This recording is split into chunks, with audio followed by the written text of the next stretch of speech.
So today we're going to look at Kemi Badenoch, who was born in Nigeria, or I think she was born in the UK, but she spent at least the first 16 years or 17 years of her life in Nigeria and moved to UK. And lo and behold, now she's the leader of the Conservative Party, a very powerful party.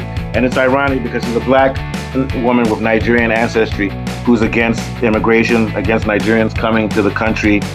And she's doing the bidding of the Conservative Party, which tends to be bigoted, racist, and capitalist. So it's ironic that she's their number one mouthpiece. We're talking about her today because her rhetoric against Nigeria is becoming more and more intense. I don't know where her personal issue is with Nigeria. She starts off by saying she doesn't identify as Nigeria, that maybe ethnically, she can say that her ancestry is Nigerian, but identity is not. Everybody has a right to choose their own identity, but I wonder how someone whose parents are Nigerian, who spent their formative years in Nigeria, can say they have absolutely no identity. But if that's what she wants, fine. But then she's going even further to say that Nigeria turned her off from socialism. She's saying that because the Conservative Party hates the Labour Party and they hate socialism. They hate socialistic tendencies. She said that her experience in Nigeria young turned her off from socialism. Kule and Said, who are with me, we've grown up in Nigeria. Nigeria is not a socialist country. So when she comes out and makes statements like this that are very ignorant, people need to check her on that, because she's holding a very important position as a leader of a political party. So we have to fact check her on this. She said that because when she was growing up in Nigeria, the government controlled the economy and it was authoritarian, and it didn't work. Well, first of all, you can be a capitalist country and have a government that controls the economy. It wasn't socialism. It was capitalism. Now it's crony capitalism. I would say back then it was probably a sort of same thing as crony capitalism. There were a few people in the military and outside of the military who control the country. And the government does control the economy to a certain extent, but the politicians are making money off of it. It's not socialist at all. Finally, she said that her children can't even be British citizens, Nigerian citizens, because she's a woman. So she's saying the Nigerian Constitution doesn't allow females to pass citizenry to their children. Thank God we have Kunle here, who's a lawyer, a very good lawyer. Yeah, exactly. Knows Nigerian law inside out. She has to realize her children can't become citizens because her husband is British, so it's not automatic. And as far as she's concerned, she's British too. So how could her children become Nigerian citizens now? She says she doesn't have a Nigerian passport and she's disowned Nigeria. So let's start with that. Let's give it a systematic breakdown, Dokunle. First, address the issue about what she's saying about citizenry, please. Yeah, that's nonsense. I have lots of English friends who lived in Nigeria. I played rugby with them. They impregnated women who they did not even marry. And those children are very much Nigerians. I know some of them. I know many of them. It's a complete nonsense. Nigeria has lots of problems. There's no doubt. And when Nigeria has these problems, people who love their country, when we come out and criticize their country, it's because we want these things to be done and corrected. This is not what's going on here, because she's making up a lot of falsity, yes? And when you keep making all these false statements, what will now happen is that you've heard all these negative false statements. Some will spend all day long refuting them, and then after that, the second list of actual bad things that are going on in Nigeria will now come, and then they'll just put everything together and say, Nigeria don't finish. Because Nigeria does genuinely have problems. But you should not lie about them. Calling out the schools, saying she lived in fear. This is all a load of nonsense. She lived in our neighborhood. She lived in our neighborhood. I hate to say it, I'm not going to call it a posh neighborhood, but it's upper middle class, and we're softies. Softies. I'm safer in Nigeria, my neighborhood, than in Washington, D.C., where I live now. Go ahead, Kunle. Yeah. And also my house in Oxshott in Surrey, a street where many Chelsea players now reside, that house got burgled twice.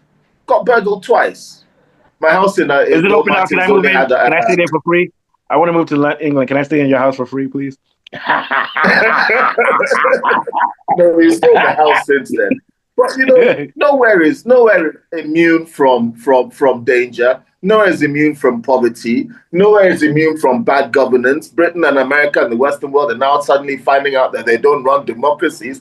They run one-party states sponsored by Israel. So everybody has their just trying to parley to a far incredibly ignorant about anything that isn't British and dismissive. Yeah, I agree. Let's go to Mr. Sorry. Saeed and Warif mixed up. Mr. Saeed, what are your thoughts? So on this Kemi Badenoch issue, yeah, I have two sides of it because one, Yeah. I think she's playing politics in one side, and the other side, my own personal opinion, because I read through everything and I've been on Twitter. Even she's currently trending right now in Nigerian Twitter right now. So Yeah. I think personally, I think what she's saying, should I say everything she said is our own reality, and we can't fault her for that. You called her softy. You know, not everybody can be as hard-minded person that can live through some certain pains in life. You understand me? So, like, she saw all these things. Let me know, like, there are a lot of things that we Nigerians that we are living through that we think that it is normal just because we are used to it. It is not normal in another country. Are you getting my point? So some of these things that she's saying, that she's pointing out, it is actually not right for human being to. So let me give you a point. Let me give you an example. She said she lived in fear. We lived in the same neighborhood as her, me and Kool-Aid, safer than America. Kool-Aid, you saw the other day 140 cars shot down with machine guns in the black neighborhood in America. Blacks in America and blacks in Britain are living worse. In Britain, they have a gang problem where kids are killing men and children with machetes.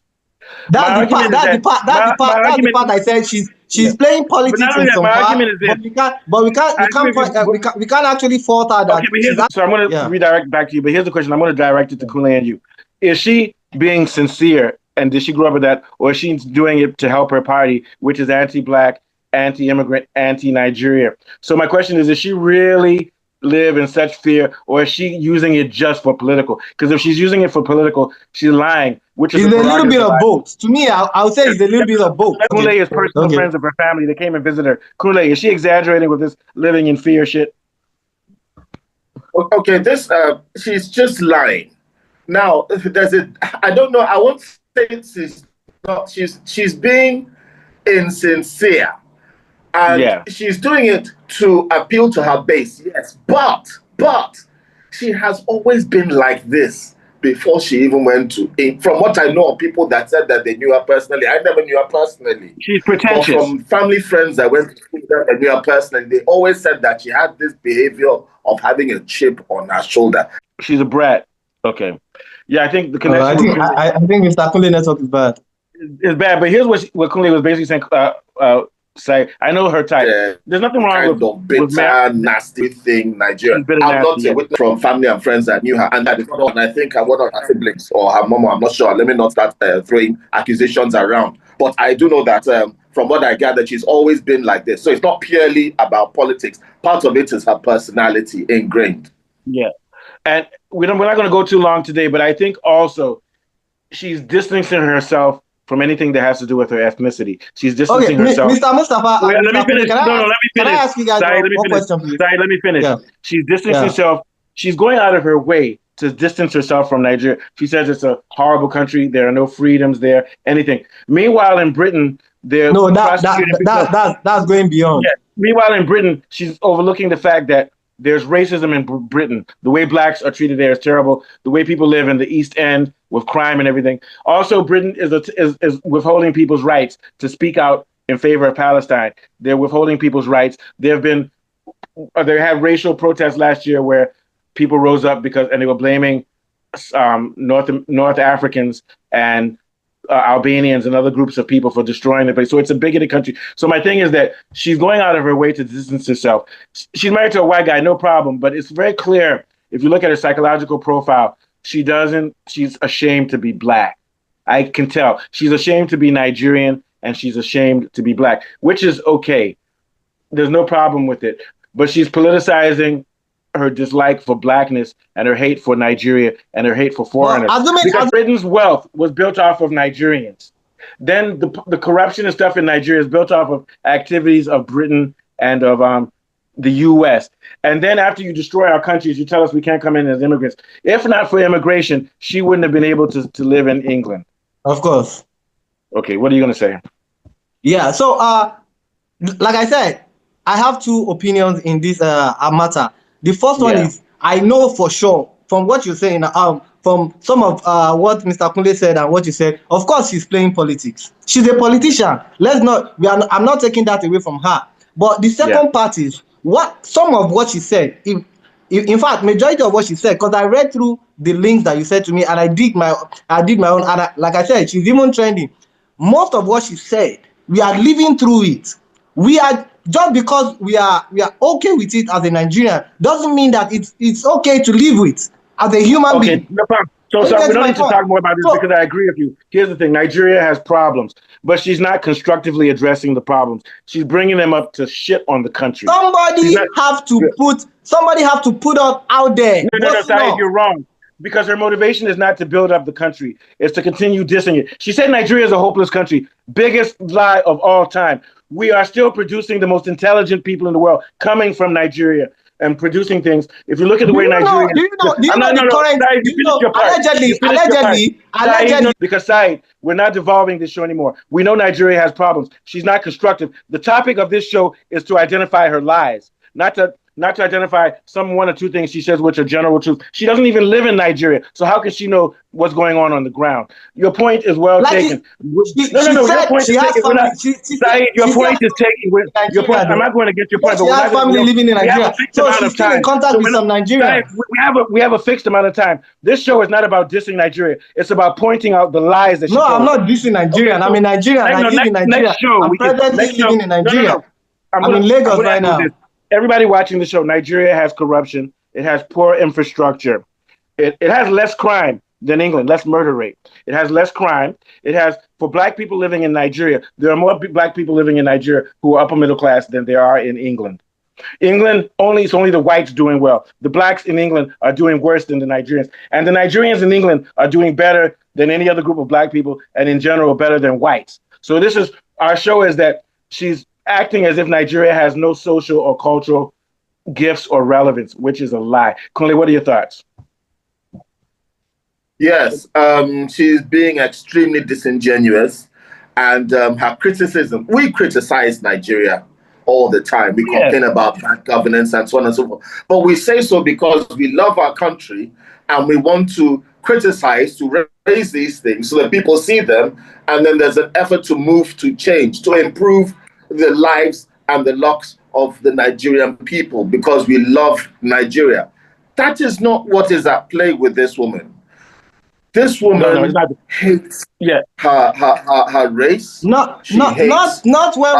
She hates Africa. She hates black people. She despises Nigeria. She hates the color. She hates Palestinians. She hates Palestinians. She doesn't want Palestine to be recognized as She hates anything that is not associated with the hard right, far right, white movement.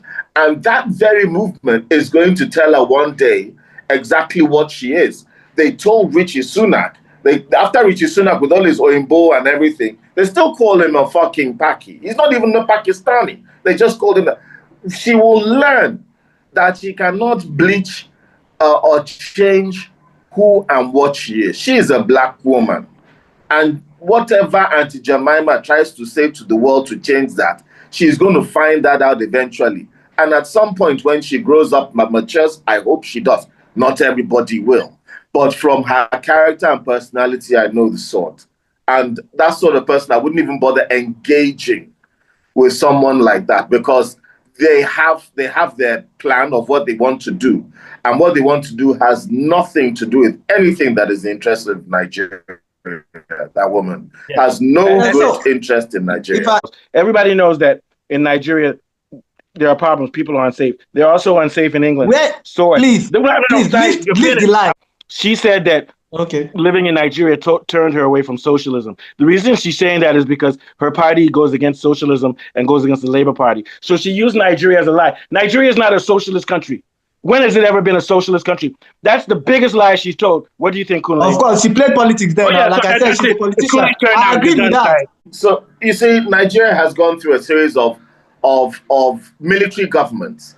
Then after the military governments, we went through 2 or 3 democratic governments.